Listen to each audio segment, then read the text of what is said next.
नमस्कार, मेरा नाम प्राध्यापक पी.एस. कांबळे, असिस्टेंट प्रोफेसर दूर शिक्षा केंद्र शिवाजी विश्वविद्यालय कोल्हापुर। आज हम बीए भाग 1 ऐच्छिक हिंदी पेपर 1 सत्र 1 कविता में से इकाई 4 ख कविता है सत्ता, जिसके कवि है उदय प्रकाश जी। इस कविता पर हम पिछले दो वीडियो में चर्चा कर रहे हैं। पहले वीडियो में हमने उदय प्रकाश जी का परिचय पर चर्चा की, परिचय देखा। दूसरे वीडियो में सत्ता कविता का आशय क्या है इस पर चर्चा की। आज के इस वीडियो में हम सत्ता कविता की जो महत्वपूर्ण प्रश्नोत्तर है इस पर चर्चा करेंगे। प्रश्नोत्तर पर चर्चा करने से पहले इस कविता का जो सारांश है, सारांश क्या है देखते हैं। उदय प्रकाश ने सत्ता कविता के माध्यम से समकालीन सत्तांध शक्तियों की पोल खोल दी। जो सत्ता के लिए नेतागण जो तिकड़मबाजी करते हैं, सत्ता के लिए जो व्यवहार करते हैं, इसकी पोल उदय प्रकाश जी ने इस कविता में की है। समकालीन परिवेश की सच्चाई को उजागर किया है। आज का जो परिवेश है उसको उजागर किया है, प्रकट किया है। वर्तमान समय में सत्ताधारी वर्ग बाहुबल के आधार पर, यानी सत्ता बल के आधार पर आम जनता का शोषण कर रहा है। सत्ताधारी अंग्रेज नीति अपनाकर समाज में फूट डालकर सत्ता में बने रहना चाहते हैं। स्वतंत्रता के बाद संस्थानों को भारत में विलीन तो कर दिया, परंतु उन्हीं संस्थानों के प्रमुख ने अपना चोला बदलकर सत्ता का भोग ले रहे हैं। उनके पास पैसा, बल और सत्ता है, इसलिए आम जनता पर हुकूमत करते हैं और उन्हें अपने आधिपत्य में रहने के लिए मजबूर करते हैं। यदि आप आदमी इनके खिलाफ आवाज़ उठाने का प्रयत्न करता है तो उनकी आवाज़ दबाने का प्रयत्न नहीं, बल्कि आवाज़ ही बंद की जाती है। तो सत्ता कविता का इस आशय पर हमने देखा कि क्या कर रहे हैं आज का सत्ताधीश, क्या कर रहे हैं, आम आदमी की जो हालत क्या है, इस कविता में प्रकट की। ये सत्ता कविता भारतीय राजनीति पर आधारित है। इस कविता के माध्यम से कवि राजनीतिक तिकड़मबाजी पर प्रहार करते हैं। सत्ता पाने के लिए जो हथकंडे आजमाए जाते हैं, इस पर उन्होंने प्रहार किया है। सत्तासीन लोगों की घिनौनी राजनीति का पर्दाफाश किया है। सत्ताधारियों ने आम आदमी को जीना मुश्किल कर दिया है। कवि कहते हैं कि जो व्यक्ति अपराध के खिलाफ आवाज उठाएगा, जो सुख खोजने की कोशिश करेगा, जो समस्याओं को सुलझाने का प्रयास करेगा, जो समाज के हित की बात करेगा, जो सच बोलना एवं स्वतंत्रता चाहेगा, उसे सभी दृष्टि को बाजू किया जाएगा। और मतलब सत्ताहीनों पर आवाज़ बंद करना चाहते हैं। यानी कि सत्ताधारी लोग हैं, राजनीतिक लोग हैं, आम आदमी के साथ कैसा बर्ताव करते हैं, इसका विवरण इस कविता में किया है। और अंत में सत्ताधारी की ऐसी कूटनीति से बाहर निकलना है तो आम जनता को संगठित होना पड़ेगा और डटकर मुकाबला करना पड़ेगा। ये संदेश सत्ता कविता के माध्यम से कवि उदय प्रकाश जी हमें देते हैं। इस प्रकार इसका संक्षिप्त परिचय। आज की वीडियो में हम जो इसके महत्वपूर्ण प्रश्न उत्तर है इस पर चर्चा करेंगे। पहले पर्यायचुत कर लिखने वाले प्रश्नों में से पहला प्रश्न है, सत्ता कविता के कवि ... है। सत्ता कविता के कवि ... है। पहला पर है मंगलेश डबराल, दूसरा है उदय प्रकाश, तीसरा है चंद्रकांत देवताले और चौथा है धूमिल। सत्ता कविता के कवि उदय प्रकाश है। उदय प्रकाश इसका सही जवाब है। उदय प्रकाश का जन्म शहडोल जिले के ... गांव में हुआ। उदय प्रकाश का जन्म शहडोल जिले के ... गांव में हुआ।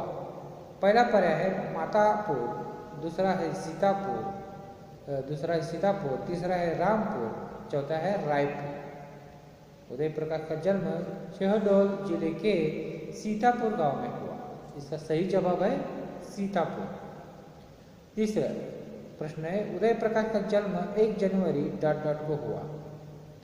उदय प्रकाश का जन्म 1 जनवरी ... को हुआ। पहला पर्याय 1950, दूसरा 1952, 1955, 1956। उदय प्रकाश का जन्म 1 जनवरी 1952 को हुआ था। इस प्रकार ये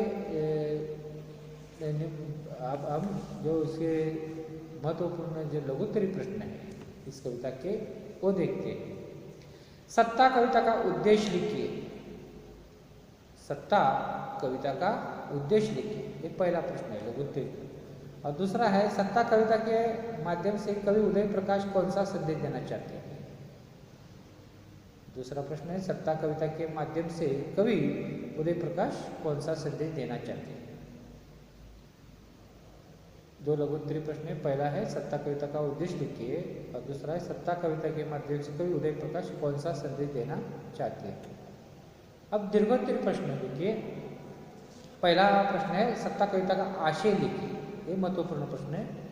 सत्ता कविता का आशय लिखिए। दूसरा प्रश्न है सत्ता कविता में वर्तमान की सत्तांध प्रवृत्ति का चित्रण हुआ है, ये स्पष्ट कीजिए। सत्ता कविता में वर्तमान की सत्तांध प्रवृत्ति का चित्रण हुआ है, ये स्पष्ट कीजिए। दीर्घोत्तरी प्रश्न से पहला प्रश्न है सत्ता कविता का आशय लिखिए।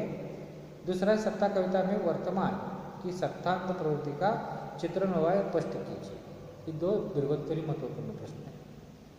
अब हम ससंदर्भ के लिए जो प्रश्न है उसकी चर्चा करेंगे। तो पहला प्रश्न है ससंदर्भ के लिए, जो चाहेगा हंसना बहुत सारे दुखों के बीच, जो चाहेगा हंसना बहुत सारे दुखों के बीच उसके जीवन में भर दिए जाएंगे आंसू और आहा।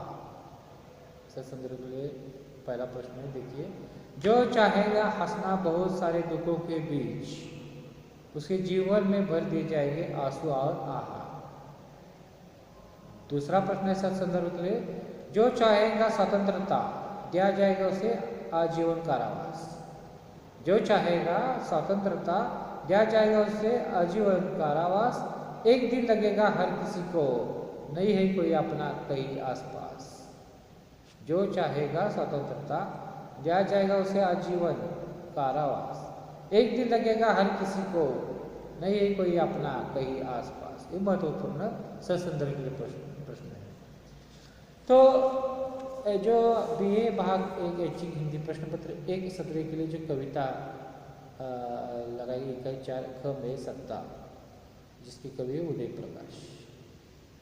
पहले वीडियो में हमने उदय प्रकाश जी का परिचय देखा, उसके परिचय में जीवन परिचय देखा, उसके कृतित्व यानी कि रचनाओं का परिचय देखा, उसके साथ जो कविता है सत्ता इसका संक्षिप्त परिचय देखा। दूसरे वीडियो में सत्ता कविता का आशय पर चर्चा की, क्या है इसका मुख्य विषय के साथ साथ कवि क्या संदेश देना चाहते हैं हमने देखा।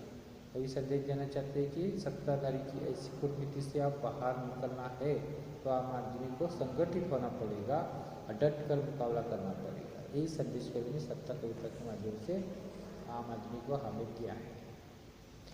तो हमने इस आशय पर चर्चा की दूसरे वीडियो में। तीसरे वीडियो में हमने जो सत्ता कविता के महत्वपूर्ण प्रश्न है उसको चर्चा करते करते उसके साथ ही इस कविता का सारांश पर भी हमने चर्चा की। तो तीनों वीडियो आप अच्छी तरह से देखेंगे, उसके साथ हमारा पाठ्य पुस्तक की जो कविता पढ़ेंगे और हमारा जो सेल्फ इंस्ट्रक्शन मटेरियल सीम है जो अच्छी तरह से इसके साथ पढ़ेंगे तो आप इस कविता का आनंद ले सकेंगे। उसके साथ साथ अच्छी तरह से समझ में आएगी कविता और अच्छे आप गुण प्राप्त कर सकेंगे। तो इसके साथ धन्यवाद।